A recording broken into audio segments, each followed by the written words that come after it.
ரஷ்ய அதிபர் Vladimir Putin 2 நாள் அதிகாரப்பூர்வ சுற்றுப்பயணமாக இந்தியா வந்தார். நேற்று டெல்லியில் அவர் வந்தவுடன் குடியரசுத் தலைவர் மாளிகையில் மரியாதை நிமித்தமான சிவப்பு கம்பள வரவேற்பும் ராணுவ அணிவகுப்பும் வழங்கப்பட்டது. இசைக்கருவிகளுடன் நடைபெற்ற ராணுவ அணிவகுப்பை புட்டின் பார்வையிட்டார்.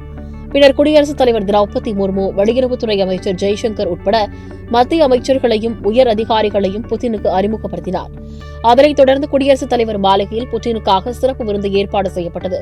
முக்கிய தலைவர்கள் அனைவருக்கும் அழைப்புகள் அனுப்பப்பட்ட நிலையில் எதிர்க்கட்சியான காங்கிரஸ் இவ்விருந்தில் பங்கேற்கவில்லை. ஆனால் காங்கிரஸ் எம்பி சசி தரூர் மற்றும் இதில் கலந்து கொண்டார்.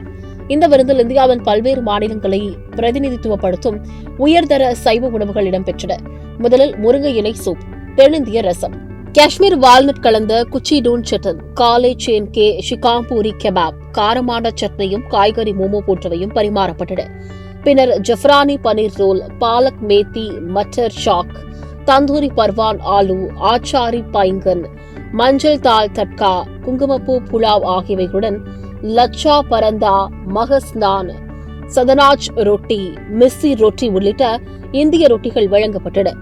டெசர்ட்டாக பாதாம் ஹல்வா, கேசர் பிஸ்தா குல்ஃபி, குர்சந்தேஷ், புதிய பழங்கள், முறுக்கு மற்றும் பல்வேறு ஊறுகாய்கள், சாலட்டுகள் வழங்கப்பட்டன.